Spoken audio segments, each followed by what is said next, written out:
الأجل الأجل يا صاحب الزمان الأجل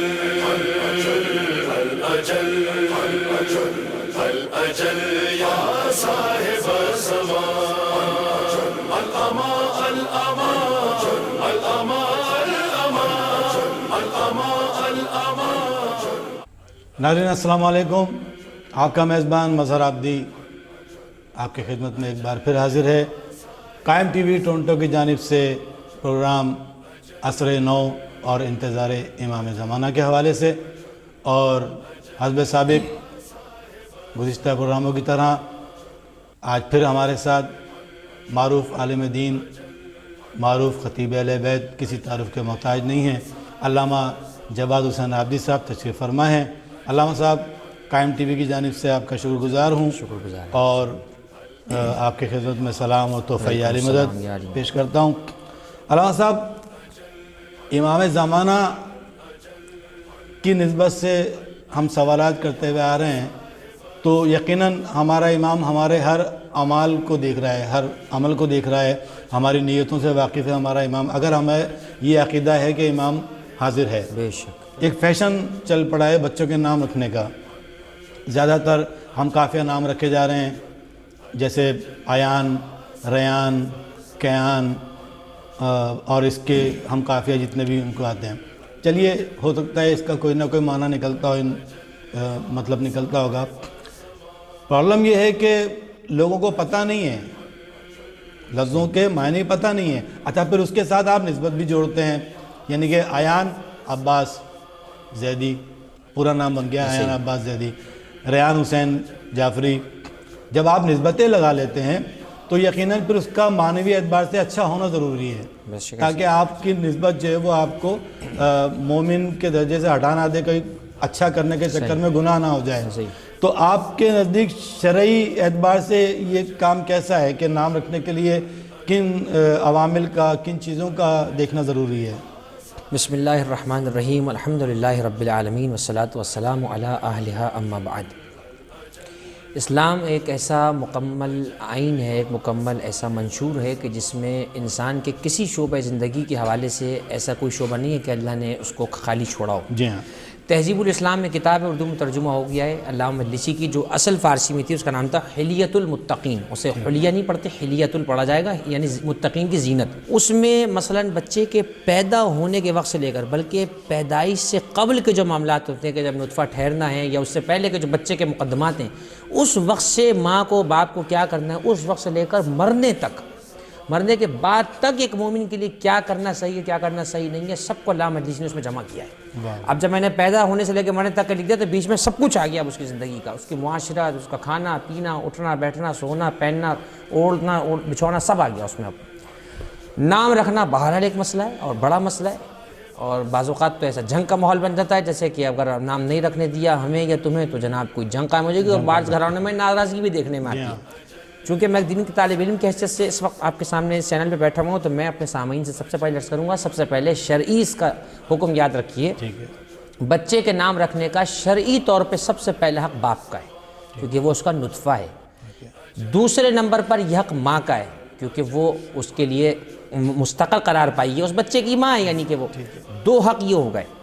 اب ماں باپ اپنی مرضی سے، اجازت سے، مثلا ماں وہ اپنی ماں کو کہہ رہی ہے، یعنی بچے کی نانی کو کہہ رہی ہے امی آپ رکھ دیجئے، اللہ ماشاء اللہ، شریعت کو کوئی پرابلم نہیں ہے. باپ کہہ رہا ہے ابو آپ جو نام کہیں گے وہ ہوگا، دادا مثلا رکھیں، شریعت کو کوئی حرج نہیں ہے. مسئلہ وہاں پیدا ہوتا ہے ماں باپ کھڑے ہوئے جن کی وہ اولاد ہے، جن کا وہ خون ہے، صاحب آپ میں فلاں ڈھیما، اور پھر نام عجیب و غریب اس میں رکھنا. اب اس سلسلے میں ایک بات یاد رکھیے، روایت موجود ہے ہمارے یہاں، فروع کافی میں بھی روایت ہے، دیگر حدیث کی کتابوں میں بھی ہے. پیغمبر نے فرمایا ماں باپ کا اپنی اولاد کو بہترین تحفہ یہ ہے کہ ان کا بہترین نام رکھیں. اس کے بعد کہا بہترین تحفہ یہ ہے کہ اپنی اولاد کی بہترین تربیت کریں. پھر نام رکھنے کے اعتبار سے قاعدہ کلیہ شریعت نے ہمیں دیا. اب نام ہمیں کیا رکھنے چاہیے، کیسے رکھنے چاہیے، کن کے نام میں رکھنے چاہیے، اس بارے میں باقاعدہ پیغمبر نے کلیہ یہ دیا، اپنی اولاد کے نام وہ رکھو جو میننگ فل ہوں، با معنی ہو، کوئی معنی تو بنتا ہو. نمبر 2، ان کا معنی میننگ ان کا جو نکل رہا ہے وہ کوئی کفریہ یا شرکیہ نہ ہو. ٹھیک ہے، نمبر 2 یہ ہو گیا. نمبر 3، اگر نام تم نے ایسے رکھے جو واقعاً اسلامی شخصیات اہل بیت یا اہل بیت کے چاہنے والوں کے ناموں پر ہیں تو یہ بات طے شدہ ہے کہ اسم کا مسمہ پہ اثر ہوتا ہے. ٹھیک ہے. لیکن ایک بات اور میں یہاں بیان کر دوں. بچے کا نام رکھا عباس, بچہ سردی میں پیدا ہوا, بیمار ہو گیا, تو فون آیا کہ مولانا بڑا غصہ کرتا ہے, بچہ اس کا نام عباس رکھا ہے, بدل دیں. یہ انتہائی غلط فہمی. کیا ابو الفضل عباس کا نام رکھنے سے غصہ آ جاتا ہے؟ یہ جہالت ہے. جہالت ہے. ابو الفضل عباس کی سیرت تو سراپا خم ہے امیر المومنین اور حضرت امام حسین اسلام کے آگے. مجھے دکھائیں جھوٹی روایت کسی مقام پر امام حسین علیہ السلام کے حکم کی خلاف ورزی نعوذ باللہ سیدی مولانا ابو الفضل عباس نے کی. ہو نہیں سکتا. اچھا, اس کو سمجھتے کہ فضیلت بیان ہو رہی ہے کہ بچہ ادب بہت کر رہے ہیں. جلالی ہے, مولا عباس پہ نام رکھا ہوا ہے, جلالی ہے. حضرت ابو الفضل عباس کے جلال میں کوئی شک نہیں, ان کا جلال برحق ہے, لیکن یہ رکھنا ہے جلال نام رکھ دیا تو وہ اچھا عباس علی کر دیا تو بہت بیمار ہو گیا, یعنی عباس اور علی کی شجاعت جمع ہو گئی نا. وہ غریب منطق فلسفہ ہمیں نہیں پتہ کہاں سے آیا. نام اہل بیت کے ناموں پر رکھیں اول, کیونکہ نام کا اثر بچے پر ہوتا ہے. اب آپ نے جو ناموں کی مثال دی, میں بھی اس مثال دے دوں. مثلا بچی کا نام رکھ دیا خوشی, سننے میں بڑا اچھا لگ رہا ہے, کسی ڈرامے میں سن لیا, جی ہاں, کسی پڑوس میں گئے تھے, کسی ایسے شخص کا جس کا کوئی واسطہ نہیں دین شریعت سے, خوشی رکھ دیا. اب یہ نام بچی کا رکھ دیا. اب اس بچی کو پکارا جائے گا, گھر والے کہیں گے, مثلا دادی کہیں گے خوشی کہاں ہے, تو اماں جواب دیں گی خوشی تو گئی ہوئی ہے. یہ سوچنا چاہیے نام اس رکھنا. بہرحال اس میں احتیاط یہ کریں. حتیٰ کہ ایک چیز اور عرض کروں, بعض اوقات معصومین کے پورے نام نہ رکھیں, پورے نام.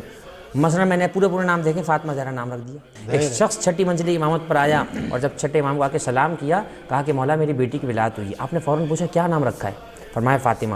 روایت کا جملہ, امام صادق جگہ سے اٹھ کے بیٹھے, کپڑوں کو درست کیا, باقاعدہ باادب ہو کے بیٹھے, اس کے بعد فرمایا فلا تشتموہ, اب اسے مارنا نہیں, برا بھلا نہیں کہنا. نام رکھیں, بامعنی رکھیں, اہل بیت کے ناموں پر رکھیں, زمانے کے حساب سے رکھیں. جناب زہرا کے القابات میں سے حانیہ, کیا یہ نام اچھا نہیں لگ رہا آپ کو؟ حانیہ کا معنی اپنے شوہر اور بچوں پہ شفیق. سماویہ, آسمانوں میں رہنے والی. نوریہ, نور سے بنی ہوئی. عذرا, بطول. کیسے کیسے القابات ہیں میری شہزادی کے. کیا یہ نام اس لائق نہیں کہ ہم ایک اہل بیت کی چاہنے والی کے نام رکھیں؟ واہ واہ واہ واہ, بہت ہی اچھا جواب دیا علامہ آپ نے, بہت بڑے مسئلے کو حل کر دیا. علامہ صاحب, ایک ہم معاشی مسائل پہ بات کریں کیونکہ ہمارا امام ہمارے ہر عمل کو دیکھ رہا ہے. آج کل کے علماء نے ساری توجہ جو ہے وہ عربی زبان کے تلفظ اور اس کے مخرج پر دی ہوئی ہے. یقیناً اس کی اپنی ایک اہمیت ہے کیونکہ عربی زبان کے تلفظ اور مخرج کی وجہ سے معنی تبدیل ہو جاتے ہیں, یہ ٹھیک ہے. لیکن اب سوال یہاں یہ ہوتا ہے قبلہ کہ ایک شخص جو بالکل جاہل ہے اور اس کو عربی نہیں آتی, تو وہ اہدنا الصراط المستقیم نہیں پڑھ پا رہا, تو کیا اللہ اس کی نماز نہیں سنے گا؟ بالکل ایسا ہی ہے. ہر زبان کے کچھ گرامرک اصول ہوتے ہیں, اس کی کچھ الفبے ہیں, اس کی کچھ ڈائنامنشنز ہیں. ہر زبان کے خود انگریزی میں جب تک آپ کا ایکسنٹ نہ ہو تو آئلٹس کے اندر آپ کو نمبر پورے نہیں ملتے. ظاہر ہے. اسی طرح عربی ایک زبان ہے, اس کا ایک لہجہ ہے, اس کی کچھ اتار چڑھاؤ ہے, کچھ اس کا کھچاؤ ہے, کچھ اس کا نچاؤ ہے. یہ بات یاد رکھیے گا, وہ لفظ جس کو اس کے اصل تلفظ میں ادا نہ کرنے سے معنی بدل رہا ہو, اس میں تو گنجائش نہیں ملے گی بالکل. البتہ کوئی ایسا لفظ کہ جس میں تھوڑی سی شریعت نے نرمی دی ہے کہ چلو یہ بھی کر لو تو چلے گا, وہاں پر سختی نہیں کرنی چاہیے, اور شاید نہیں کرتے لوگ. اگر کوئی کرتا ہے تو میں سمجھتا ہوں اس نے شاید خود ہی مسئلے کو صحیح سے نہیں پڑھا ہے. مثلاً میں آپ کو واضح دوں, منہاج الصالحین کتاب آیت اللہ سستانی کی, چونکہ وہ ایک علماء کے لیے کتاب ہے, توضیح المسائل عوامی کتاب ہے, عوام کی مسائل میں وہ والی بات نہیں لاتے ہیں. اس میں انہوں نے یہ لکھا کہ یہ جو اہدنا الصراط, سواد کو موٹا کر کے پڑھنا ہے, رے کے بعد الف آئے تو را پڑھنا ہے, را نہیں پڑھنا ہے. ایک شخص ابھی اتنا نہیں کر پا رہا, وہ کہہ رہا ہے اہدنا الصراط المستقیم, بالکل صحیح ہے. لیکن کوئی لفظ ایسا ہے کہ اگر اس نے مثلا والین, اب وہ ذات کو بعض لوگ اتنا نہیں, یعنی زبان کو حقیقت کہوں بہت سے تجوید کے قانون ایسے جو بڑے بڑے لوگوں کو نہیں پتہ, اپنے ووکل بس کی مجبوریاں ہوتی ہیں بعض اوقات. جہاں مجبوری آ جائے وہاں تو شریعت تکلیف ویسی اٹھا لیتی ہے, لیکن بلا وجہ کسی پہ اتنا زور ڈالنا کہ محمد حلق سے پڑھو, اب جتنی اس کی منہ وہیں سے پڑھے گا, وہ اللہ دیکھ رہا ہے کہ یہ کیا پڑھ رہا ہے, کہاں سے پڑھ رہا ہے. تو جتنے معاملات میں شریعت نے نرمی کی اتنے معاملات ہونے چاہیے. لیکن میں اپنے دوستوں سے یہ بھی کہوں گا کہ جہاں ہم جاب کے لیے اور باہر ممالک میں سیٹل ہونے کے لیے انگریزی کے 6 مہینے کے کورس کر لیتے ہیں, عربی زبان اتنی جتنی نماز میں ضروری ہے اتنی کم سے کم موٹی موٹی چیزیں سیکھ لیں. ضروری نہیں ہے کسی مدرسے میں داخلہ لیں, کوئی کمپیوٹرائز کورس کریں, کسی عالم کے سامنے بیٹھ کے ایک دفعہ قرأت سنا دیں, مولانا یہ قرأت صحیح ہے, وہ کہیں گے ٹھیک ہے, اللہ ماشاء اللہ آپ کی نماز بھی صحیح ہے, آپ کو قرأت ٹھیک ہے. واہ واہ. اچھا قبلہ, کوکب درری میں مولا کائنات نے اس مسئلے کا ایک حل بتایا ہے مولا فرماتے ہیں کہ جب ہمارا شیعہ عربی زبان میں کوئی دعا مانگتا ہے یا قرآن کی تلاوت کرتا ہے، وہ اپنی زبان میں بھی مانگتا ہے تو فرشتے اس کو عربی میں ہی پہنچاتے ہیں. تو مجھے اپنی نماز اردو میں پڑھ لینی چاہیے اس قول کے صادق ہونے کی وجہ سے. تو آپ کے نزدیک اس کا کیا حل ہے؟ کیا بسم اللہ الرحمن الرحیم. اس طرح کی روایات آپ کہہ رہے ہیں میں نے کوکب دوری میں دیکھی، دیگر کتابوں میں ممکن اس طرح کی روایت ہو، لیکن جو نتیجہ تن اس کا جو جواب بنے گا وہ یہ بنے گا کہ اگر اللہ نے یہ آپشن دیا ہوتا، A option, B option, C option, تو بہت آسان تھا. لیکن خود اللہ کو جو چیز مطلوب ہے، جو وانٹیڈ ہے اللہ کے یہاں، وہ یہی ہے کہ اس زبان میں عطا کرو، کیونکہ عرب بیسیکلی اسلام کی زبان ہے، پیغمبر کی زبان ہے، ائمہ علیہ السلام کی زبان رہی ہے. تو اس لیے بہرحال اس نماز کو اس میں سیکھنا پڑے گا. وہ جو آپ نے بات بیان کی نا، وہ اس لیے میں ایک اور چیز عرض کروں. بہت سے لوگ کہتے ہیں مولانا قنوت میں فلاں دعا مانگنے کو دل چاہ رہا ہے، اس کی عربی نہیں بنانا آ رہی. بہت ضروری بات ہے، عربی میری زبان تھوڑی ہے، میری مدر ٹنگ تو اردو ہے مثلا. اب میں کیا کروں؟ دعا تو مانگنے سے میں رہ گیا. شریعت نے بہت آسانی کی، شریعت نے کہا کوئی بات نہیں. قنوت کے لیے دوسری رکعت میں ہاتھ اٹھائے، پہلے پڑھ دیا اللہم صلی اللہ محمد و علی محمد، دعا کی قبولیت کی گارنٹی بھی ہو گئی. واہ واہ واہ. بیچ میں اردو میں دعا مانگ لی، اے اللہ میرا فلاں روزگار ختم ہو گیا، اسے حلال کر دے. اے اللہ میری فلاں بیماری کو دور کر دے. اے اللہ فلاں یہ کر دے. اے اللہ میرے فلاں عزیز کو شفا دے دے. اللہم صلی اللہ محمد و علی محمد. اللہ اکبر. بالکل صحیح ہے شرعی طور پہ، فقہی طور پہ. اچھا اب یہ درود کو کیوں رکھا؟ دو وجہ سے. ایک تو درود جب شروع اور آخر میں رکھا جائے تو روایات میں ہے کہ جو دعا درود کے ساتھ پیک ہو کر جاتی ہے، فرشتے جب جیسی دعا کو ریسیو کرتے ہیں اسے سمجھانے کہ دعا کا پارسل ریسیو ہوا. شروع میں لکھا اللہم صلی اللہ محمد و علی محمد، قبول ہے. آخر میں لکھا اللہم صلی اللہ محمد و علی محمد. اللہ فرشتوں سے کہتا ہے میرے فرشتوں، میں نے اس کی شروع اور آخری کی بات کو تو مان لیا، بیچ کی بات کو نہ مانوں، مجھے شرم آتی ہے، اس کی بیچ کی دعا بھی قبول کر لو. واہ واہ. درود کا فائدہ یہ ہوا دعا قبول ہو گئی، اور یہ گویا کہ اب یہ دعا پوری عربی میں کاؤنٹ ہوئی ہے آپ کی، اور آرام سے یہ دعا چلی گئی. تو عربی میں بہرحال کوئی دعا اردو میں مانگی جا سکتی ہے، لیکن قنوت میں سیٹنگ یہ کر لیں کہ اول و آخر درود پڑھ لیں تاکہ آپ کا قنوت عربی میں کاؤنٹ ہو جائے. اور عربی میں مانگنا چاہیں عربی مانگیں، اس لیے کہ خدا ہر زبان میں سننے والا ہے. وہ تو ان کی بھی سنتا ہے جن کی کوئی زبان ہی نہیں ہے. واہ واہ. جزاک اللہ. ناظرین، کچھ سوال ہم اس لیے کرتے ہیں تاکہ نئی نسل کے علم میں اضافہ ہو اور وہ ان پروگرامز کو دیکھ کر کچھ نہ کچھ حاصل کریں. گفتگو علامہ صاحب سے جاری ہے. وقت ہوا ہے ایک چھوٹے سے وقفے کا. ہمارے ساتھ رہیے گا.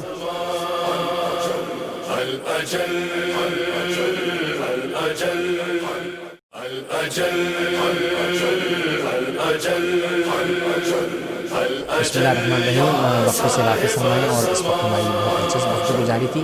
مظہر بھائی آپ کو سوال کریں. جی قبلہ، میں ایک سوال بہت ضروری سا کرنا چاہ رہا ہوں آپ سے کہ قرآن کی آیت ارشاد ہو رہا ہے کہ اہدنا الصراط المستقیم صراط الذین انعمت علیہم غیر المغضوب علیہم ولا الضالین. تو یہ انعمت علیہم کون ہے، ولا الضالین کون ہے؟ یہ ذرا ہمارے ناظرین کو، خاص طور پہ نوجوان نسل کو آپ بیان فرمائیں. بسم اللہ الرحمن الرحیم. سب سے پہلے تو جیسے آپ نے خود بتایا کہ سورہ فاتحہ کا جملہ انعمت علیہم غیر المغضوب علیہم ولا الضالین، اہدنا الصراط المستقیم سے بات شروع ہوئی. تو میری سمجھ میں یہ نہیں آ رہا، جب پورا قرآن ہدایت کے لیے آ گیا تو صراط مستقیم کی ضرورت کیا ہے؟ واہ. لے جائیں قرآن، ہدایت ہو جائے گی آپ کی. جی ہاں. اس کا مطلب قاری صاحب کو اتنا معلوم ہے کہ قرآن اس وقت تک ہدایت نہیں کرے گا جب تک صراط مستقیم نہ ہو. واہ واہ. اور اب آپ ڈکٹیشن ملاحظہ فرمائیے قاری کی، جو اللہ کے سامنے کھڑا ہو کے پڑھ رہا ہے اہدنا الصراط المستقیم، پھر مزید ڈکٹیٹ کر کے کہہ رہا ہے صراط الذین انعمت علیہم، ان کا رستہ جن پر تیری نعمتیں نازل ہوئیں، ٹھیک ہے. غیر المغضوب علیہم ولا الضالین، ان کے رستے میں مت چلانا جن پر تیرا غضب ہوا اور جو گمراہ ہو گئے. یعنی ان صاحب کو، ان حضرت کو اتنا تو معلوم ہے کہ کچھ کا رستہ بھٹکنے والا ہے، کچھ کا رستہ سیدھا والا ہے. واہ واہ. تو عقیدے میں دو ہی چیپٹر ہیں، کچھ سیدھے رستے والے، کچھ ٹیڑھے رستے والے. ٹھیک ہے. اب یہ قرآن نے کہا اہدنا الصراط المستقیم، قائم رکھ سیدھے رستے پر. میں نے شاید کسی مقام پہ عرض کیا تھا آپ کے پروگرام میں کہ صراط مستقیم کوئی اسٹریٹ پاتھ نہیں ہے، کوئی سیدھا رستہ بنا، ایسا نہیں. صراط مستقیم دراصل کسی کی فالوئنگ کا نام ہے، وہ اہل بیت علیہ السلام ہے. اور میں پھر حوالہ دوں گا 367 ہجری کی کتاب 367، یہ چل رہا ہے 1441، 1441، تیسری صدی ہجری کے اہل سنت کے عالم تفسیر ثعلبی. ابھی اگر گوگل کریں ہمارے سامعین اور تفسیر ثعلبی کو جا کر سرچ کریں، تفسیر ثعلبی آپ کے سامنے کھل کے آ جائے گی. تفسیر ثعلبی کی پہلی جلد میں اہل سنت کے مفسر امام ثعلبی جب اہدنا الصراط المستقیم پہ پہنچے تو انہوں نے فرمایا کہ صراط مستقیم سے مراد کیا ہے؟ انہوں نے کہا محمد و آلہ، محمد اور ان کی اولاد سیدھا رستہ ہے. واہ. انعمت علیہم، ان کا رستہ جن پر تیری نعمتیں نازل ہوئیں۔ سوال یہ پیدا ہوتا ہے یہ لوگ کون ہیں جن پر تیری نعمتیں نازل ہوئیں؟ تو ہمارا مزاج یہ کہ ہم قرآن سے باہر نہیں جائیں، ہم قرآن سے پوچھیں۔ تو سورہ مبارکہ نساء کی آیت نمبر 69 میرے سامنے اس وقت قرآن نے کہا بسم اللہ الرحمن الرحیم وَمَن يُطِعِ اللَّهَ وَالرَّسُولَ، جو اللہ اور اس کے رسول کی اطاعت کرے گا فَأُولَٰئِكَ مَعَ الَّذِينَ أَنْعَمَ اللَّهُ مِنَ النَّبِيِّينَ وَالصِّدِّيقِينَ وَالشُّهَدَاءِ وَالصَّالِحِينَ۔ واہ واہ، اب اللہ نے وہ بندے بتا دیے جس نے اللہ اور اس کے رسول کی اطاعت کی تو یہ قیامت میں ان کے ساتھ ہوگا جن پر اللہ نے اپنی نعمتیں نازل کی ہیں۔ وہ کون ہیں؟ من النبیین والصدیقین والشہداء والصالحین، وہ نعمتوں والے انبیاء ہیں، صدیقین ہیں، شہداء ہیں، صالحین ہیں۔ وحسن اولئک رفیقا، اور اللہ کہہ رہا ہے کتنے اچھے پڑوسی ہیں یہ جس کو ان کا پڑوس مل جائے۔ انبیاء، صدیقین، شہداء، صالحین، ان کا رستہ اس لائق ہے کہ اس کی پیروی کی جائے۔ ذرا ایمان سے فیصلہ کریے، جس کی محبت پر اللہ نے نعمت کو تمام کر دیا، الیوم اکملت لکم دینکم واتممت علیکم نعمتی کہہ کر، کیا وہ علی اس لائق نہیں، اس قابل نہیں کہ اس علی کی پیروی کی جائے، اس علی کو فالو کیا جائے، اس علی کی اطاعت کی جائے، اس علی کی اتباع کی جائے؟ یقیناً جواب اہل عقل کا، اہل خرد کا یہی آئے گا کہ جب نعمتیں نازل ہونے والوں کا یہ سٹیٹس اور مقام ہے کہ ان کی پیروی کی جائے، تو آل محمد تو وہ ہیں جن پر نعمتوں کو اللہ نے تمام کر دیا ہے، پورا کر دیا ہے۔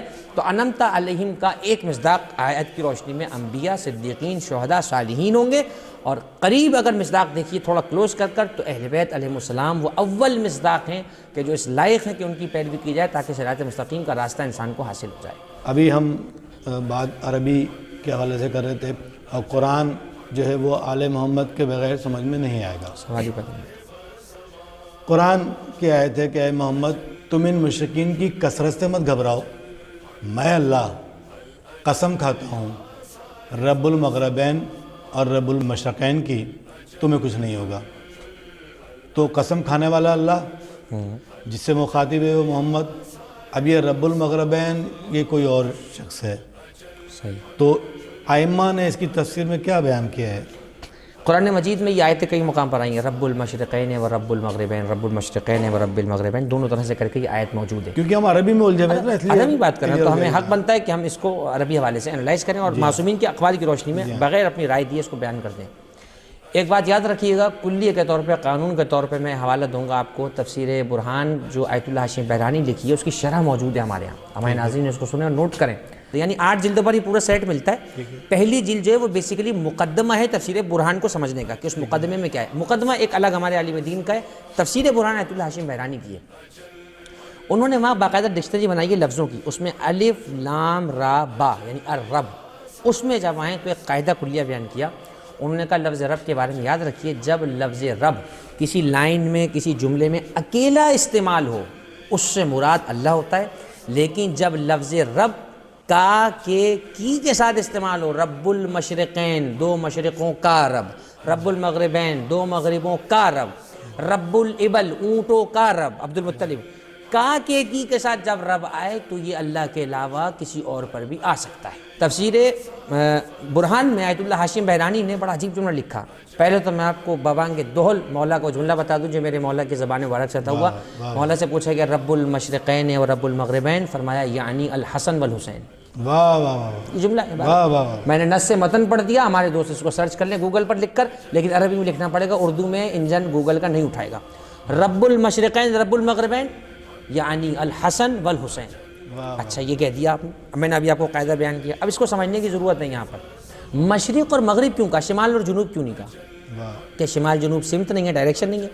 مشرق اور مغرب سے مراد پورا عالم اللہ نے یہاں پہ سمیٹ لیا، پورا عالم۔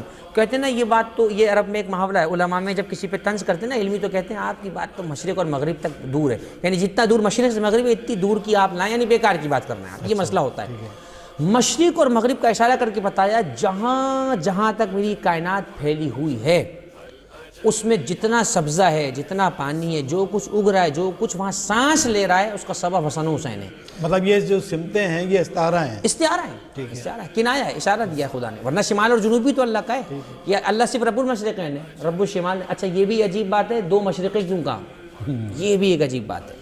میں کیسے عرض کروں، بڑی تفصیل ہے کیلکولیشن میں، جس میں میں خود نہیں سمجھتا کہ نکل پاؤں اس کیلکولیشن جلدی، بڑی عجیب کیلکولیشن ہے۔ مشرق ایک ہے یا 2 ہے حقیقت میں؟ مشرق تو ایک ہے، کہ دو مشرق کیوں کہا؟ سال میں 2 مرتبہ کلائمیٹ چینج ہوتا ہے آپ کا. یہ جو کیلنڈر میں وقت پیچھے آتا ہے نا، مولانا ابھی مغرب 7:30 ہو رہی ہے، آگے والے دنوں میں تو 6 بجے ہو جائے گی، تو کیا مطلب نماز کا وقت بدل گیا؟ نماز کا وقت وہی ہے. کلائمیٹ چونکہ چینج ہو رہا ہے تو مشرق کا فاصلہ آ رہا ہے. یہ جو 2 مشرقوں کا فاصلہ ہے نا، ٹائمنگ کی جو ڈائمینشن ہے، اس کو اللہ نے کنسیڈر کر کے قرآن میں کہا رب المشرقین، یعنی خدا بتلانا یہ چاہ رہا ہے کہ میں اتنا قادر پروردگار ہوں کہ میں وقت کی سوئی سوئی پہ میری قدرت جمی ہوئی ہے. یہ رب المشرقین ہے. امام حسن حسین کو رب المشرقین کہا گیا. وَأَشْرَقَتِ الْأَرْضُ بِنُورِ رَبِّهَا، رب یہ زمین قیامت میں اپنے رب کی نور سے چمک اٹھے گی. اس سے مراد امام زمانہ کو لکھا گیا ہے، یعنی امام زمانہ زمین پر نہ ہو تو زمین پر سبزہ نہ ہو، پانی نہ ہو، بارش نہ ہو، مخلوقات نہ ہو، زندگی ختم ہو کے رہ جائے. مجھے بتائیے جب 12ویں کے سبب زمین پر رزق اور حیات بڑھ سکتا ہے تو کیا امیر المومنین اس مقام پر نہیں کہ وہ زمین پر اللہ کا نمائندہ اس حوالے سے کہلائیں کہ ان کے ہوتے ہوئے زمین کی تربیت ہو رہی ہے؟ امام زمین کا رب ان معنوں میں کہلا رہا ہے. میں نے آپ کے سامنے تفسیر کا حوالہ پیش کر دیا. امام امیر المومنین کو رب ان معنوں میں کہنا کوئی حرج نہیں، امام حسن حسین کو ان معنوں میں تفسیر پہ رہتے ہوئے رب کہنا کوئی حرج نہیں. اس کے علاوہ اگر کوئی شخص قول دکھا رہا ہے تو اسے حوالہ پیش کرنا پڑے گا. واہ واہ واہ. اور اس میں یہ بات بھی شامل کروں اپنے ناظرین کے لیے کہ ناظرین، علامہ صاحب کے جواب سے اور ان کی باتوں سے آپ کو یہ نتیجہ ملے گا کہ کوئی بھی بات بغیر معرفت جو ہے وہ مکمل نہیں ہے. اور مجھے اور علامہ صاحب کو اجازت دیجیے، پروگرام کا وقت ختم ہوا چاہتا ہے. دیکھتے رہیے گا قائم ٹی وی. السلام علیکم. الأجل يا صاحب الزمان، الأجل الأجل